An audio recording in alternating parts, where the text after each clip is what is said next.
Alright guys, look, I know I usually spend my time talking about superhero movies, but last week I went to the theaters and watched a movie called Obsession, and it might genuinely be my favorite movie of the year. Call it recency bias as you want, but I personally love this movie more than The Backrooms, Marty Supreme, hell, even Project Hail Mary. These days, horror movies are so leaning into ghosts, demons, or, well, liminal spaces. But Obsession brings a completely fresh, terrifying taste to the cinema. So, without further ado, let me explain. The core premise of Obsession follows a guy named Baron Bear Bailey who has a massive crush on his close friend Nikki Freeman. In his desperation, he uses a one-wish willow, a mystical item where anything you wish for comes true. He wishes for Nikki to fall in love with him, which leads to some horrific and obsessive consequences. Now, before we get into the heavy stuff, all I gotta say is, my guy, Bear fucking Bailey, hand me the fucking controller and I'll show you how to pull a girl without using the one-wish willow. Alright, jokes aside, the concept of a one-wish willow is a classic trope, but when you inject it with a psychological horror twist, it becomes genuinely horrifying. This isn't one of those horror movies that relies on cheap jump scares, over-the-top gore, or making you piss on your pants. I mean, yeah, sure, it does have some jump scares and gore, but it actually made sense. It perfectly fits right into the story. Instead of relying on cheap tricks, it builds this deep psychological dread that makes you feel profoundly uncomfortable. Cinematographically, the movie does a brilliant job of visually trapping you. The camera relies heavily on intense, tight close-up shots on the characters' faces. One of my favorite shots is when it shows Nikki's silhouette, but we can only see her glowing eyes.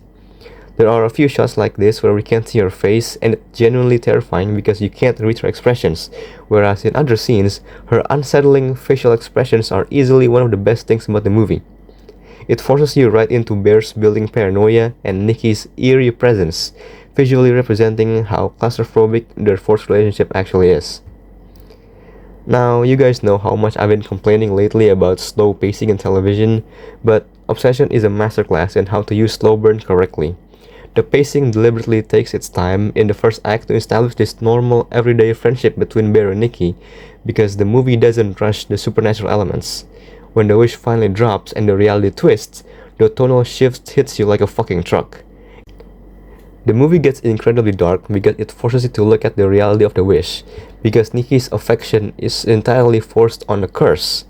The film highlights how completely non-consensual their entire dynamic is. The scenes showing their intimacy are genuinely disturbing and painful to watch because you realize Bear has essentially stripped away of her free will. In fact, when you really look at it, Obsession isn't even a traditional horror movie, and it's not just a thriller. The real horror here is the mind of a desperate male fascinated and obsessed with a girl and the terrifying ways men try to exert control. I mean, look at the wish itself. Bear doesn't wish to become the kind of man that Nikki would naturally fall in love with. Instead, he wishes to be in complete control over the entire world. He wanted total possession, and the true nightmare of the film is watching him face the horrific consequences of that wish not turning out the way he intended to be. At the end of the day, the movie leaves you with one underlying truth about Bear.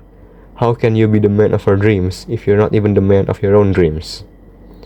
And look, I've seen some absolute brain-rot discussions online debating whether all of this is actually Bear or Nikki's fault. And dude, did we even watch the same movie? This isn't some Summer versus Tom situation from 500 Days of Summer where both sides just had a toxic misunderstanding. I mean, I don't think Nikki did something wrong because everything what happens in this film is 100% caused by Bear's own deep-seated insecurity, his obsession, and his total lack of irresponsibility. So trying to blame the victim of a supernatural forced love is kinda wild. And speaking of consequences, the possessed version of Nikki is absolutely terrifying, and Indy Navarrete did a phenomenal job here because her character managed to be both predictable and unpredictable at the same time. Like, you know she's about to do something crazy, you can kinda feel it coming, but you have no idea what she's actually gonna do, and that psychological tension is just amazing. Her sometimes uncanny movements, such as her walking backwards or her moving like in a stop motion, are genuinely terrifying. Now look, the movie definitely has some plot holes and unexplained lore or clues, but honestly, I feel like it's actually better this way. It opens up the door for our own imaginations and interpretations. Would I love to see more uses of the One Wish Willow by everybody else in this universe? Sure, I think that's a fantastic idea, but again, I don't think Obsession is that kind of movie that needs to be built into a whole expanded universe. So I watched this movie completely blind. I didn't watch a single trailer, I didn't read any reviews, and honestly, I'm glad I didn't, because going in with zero expectations made the experience a million times better. And genuinely, it made me really happy to see this movie became the highest grossing film of all time with a budget of under $1 million. The people yearned for movies with new faces and young directors instead of cheap cash grab movies. I guess that's all I want to talk about with Obsession. Have you guys seen it?